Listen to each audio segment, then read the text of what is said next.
आप लोगों ने खबर पढ़ी होगी, यूक्रेन अमेरिका के अधिकारी सऊदी अरब में मुलाकात करने वाले हैं।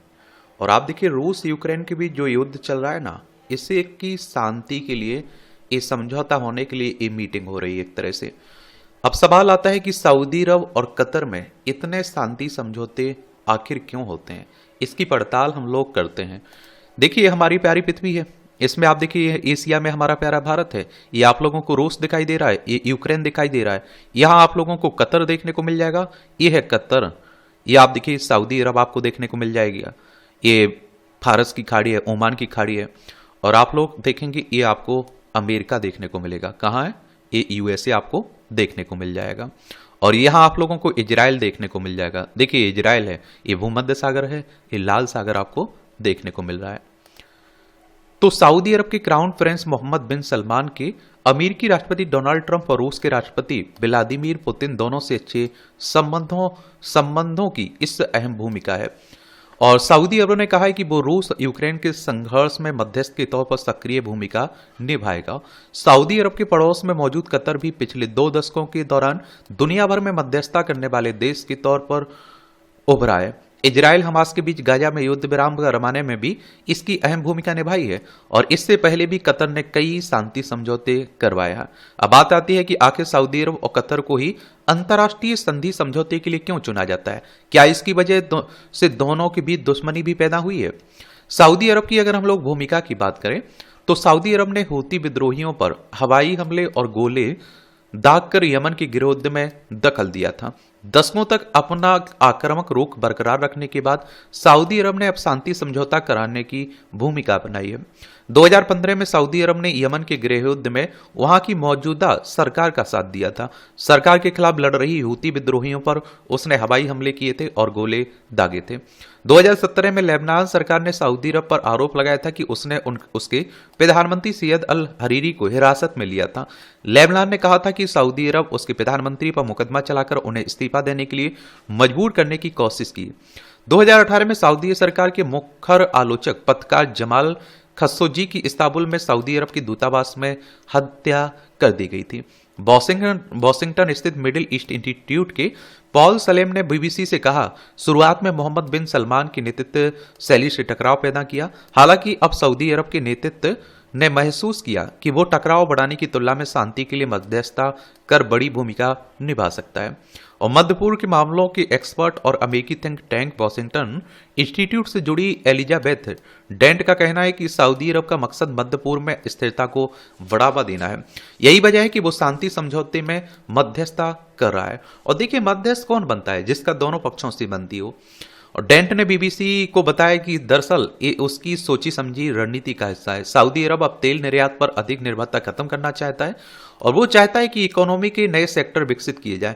इसके लिए वो विदेशी निवेशकों को आकर्षित करना चाहता है। मध्यस्थता की भूमिका निभाने के पीछे यही रणनीति है। समझौते कराने में सऊदी अरब को कितनी सफलता है? तो सऊदी अरब पिछले कई दशकों से शांति समझौता करवाता रहा है। साल 1989 में इसने लेबनान में लड़ रहे संगठनों के बीच समझौता करवाया था। इस मध्यस्थता ने ताइफ समझौते का रास्ता साफ किया और जिसकी वजह से वहां 1990 में 15 साल पुराना गृह युद्ध, ये आप देखिए क्या हुआ, खत्म हो गया। और साल 2007 में सऊदी अरब ने मक्का समझौता करवाया था और इसने फलस्तीन गुट, हमास और फतह के बीच दुश्मनी खत्म कराई। अब एक बार फिर प्रिंस मोहम्मद बिन सलमान के नेतृत्व में सऊदी अरब ने मध्यस्थता की भूमिका अपनाई है। सऊदी अरब 2022 से ही यमन में शांति कायम करने की कोशिश में है। सऊदी अरब हूती विद्रोहियों से कई दौर की बातचीत की, हालांकि वहां गृह युद्ध खत्म हो सके। सूडान की सेना और विद्रोही गुट रैपिड सपोर्ट फोर्सेस के बीच सुलह कराने के लिए सऊदी अरब ने दोनों पक्षों के साथ कई दौर की बात की। सऊदी अरब की मध्यस्थता में ही 2022 में रूस यूक्रेन के बीच 250 से अधिक युद्धबंदियों की अदला बदली का समझौता हुआ था। शांति समझौते में कतर की भूमिका है क्या है, ये भी देख लीजिए। इस साल जनवरी में इजराइल हमास के बीच जो युद्ध विराम हुआ, उसमें मिस्र और अमेरिका के साथ कतर की भी अहम भूमिका रही है। साल 2020 में कतर ने तालिबान और अमेरिका के बीच समझौते में अहम भूमिका निभाई थी। इस समझौते के बाद ही वहां अमेरिका और तालिबान के बीच 18 साल पुरानी जंग खत्म हुई थी। इसके बाद अमेरिका ने अपने सैनिक वापस बुला ली थी और अफगानिस्तान पर तालिबान का कब्जा हो गया था। साल 2010 में इसने यमन में हूती विद्रोहियों को और यमन सरकार के बीच समझौता करवाया था। हालांकि ये समझौता बाद में टूट भी गया था। कतर ने अफ्रीका में कई शांति समझौते कराए। 2020 में इसने चाड की सरकार और कई विपक्षी गुटों के बीच समझौता करवाया था। और 2010 में कतर ने सूडान सरकार और दारफुर में सक्रिय हथियारबंद गुटों के बीच शांति समझौता कराया था। 2008 में कतर ने लेबनान में लड़ रहे विद्रोही गुटों के बीच समझौता कराया था। यह समझौता ऐसे समय में कराया गया था जब ये देश गृह युद्ध की कगार पर खड़ा था।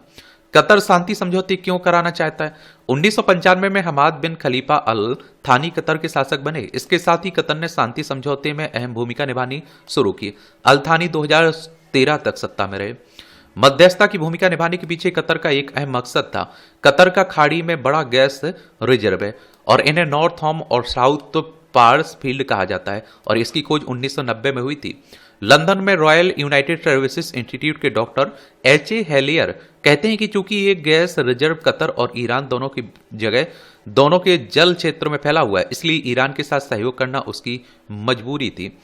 और यह भी हकीकत है कि ईरान की उन दिनों सऊदी अरब से दुश्मनी थी। डॉक्टर हेलियर कहते हैं कि जब कतर ने अपने गैस फील्ड की खोज की तो इससे लगा कि इसके दोहन के लिए उसे अपना रास्ता तलाशना होगा, लिहाजा उसने मध्यस्थ बनने का रास्ता चुना।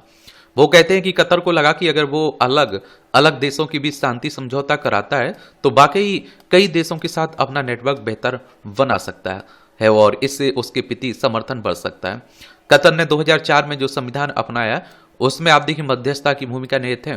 डॉक्टर सलेम कहते हैं कि कतर ने अंतर्राष्ट्रीय मुद्दों में मध्यस्थता की भूमिका को अपना नेशनल ब्रांड बना लिया और उसने खुद को ऐसे देश के तौर पर पेश किया जिसका इस्तेमाल दूसरे देश भी समझौते के लिए कर सकते हैं। मध्यस्थ देशों के तौर पर सऊदी अरब और कतर में मतभेद। तो आप देखिए कतर को कई देश इसलिए मध्यस्थता के लिए चुनते हैं क्योंकि वो उन संगठनों से भी संबंध रखता है जिनके साथ सऊदी अरब और अरब दुनिया के दूसरे देश बात नहीं करना चाहते हैं। डॉक्टर सलाम कहते हैं कि सऊदी अरब हमास, मुस्लिम ब्रदरहुड और हमास जैसे इस्लामी समूह के खिलाफ है, लेकिन कतर उनके प्रति वैसा दुश्मनी का भाव नहीं रखता है। वो कहते हैं कि तालिबान के साथ अपने संबंधों की वजह से कतर इसके और अमेरिका के बीच पुल बना हुआ है। कतर ने हमास, इजराइल दोनों के साथ अपने संबंध रखे हैं। यही वजह है कि युद्ध विराम करवाने में इसकी अहम भूमिका रही है। एलिजाबेथ डेंट कहती हैं कि शांति समझौते करवाने का सऊदी अरब का रवैया रूढ़िवादी है, जबकि कतर गैर पारंपरिक रुख अपनाता है। हालांकि मुस्लिम ब्रदरहुड जैसे संगठनों को समर्थन देने की वजह से सऊदी अरब कतर से नाराज है। सऊदी अरब मुस्लिम ब्रदरहुड को अपनी सत्ता के लिए खतरा मानता है। उन्होंने कहा कि जब 2010 और 2011 में कई अरब देशों की सरकारों के खिलाफ अरब स्प्रिंग जैसे जन विद्रोह हुए थे, तब कतर ने सीरिया और लीबिया जैसे देशों में विद्रोहियों का खुलकर समर्थन किया था। इसने कतर का रूप साफ कर दिया था और वो क्या चाहता है, और इसने 2017 के खाड़ी विवाद को जन्म दिया और इसकी वजह से सऊदी अरब और मध्य पूर्व के देशों ने कतर से अपने संबंध तोड़ लिए। डेंट कहते हैं कि इस टकराव की वजह से ही कतर को समझौतों की कोशिश से पहले अपने पड़ोसी देशों को रोक देकर सतर्क कदम उठाने पड़े। लिहाजा अतिवादी समूहों को समझौते की मेज पर लाने में उसे ज्यादा बड़ी सफलता हाथ नहीं लगी, लेकिन अब कतर ज्यादा निष्पक्ष मध्यस्थ बन चुका है। वह कहते हैं कि अब कतर सऊदी अरब के साथ प्रतिस्पर्धा नहीं करना चाहता है और न ही सऊदी अरब कतर के समझौता प्रयासों में दखल देता है, लेकिन अभी भी दुनिया में इतने संघर्ष हो रहे हैं जो दुनिया के दोनों मध्यस्थों को व्यस्त रखने के लिए काफी है। और एक और आप लोगों ने देखा होगा, आपके आसपास जब लड़ाई किसी की होती है, जो मध्यस्थता निभाता है ना, उसकी सबसे बनती है, उस वाले पक्ष से भी बनती है, इस पक्ष वाले से बनती है। तो इसलिए आप देखते हैं वो आराम से समझौता करवा भी देते हैं।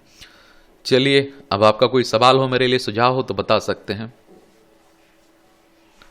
धन्यवाद।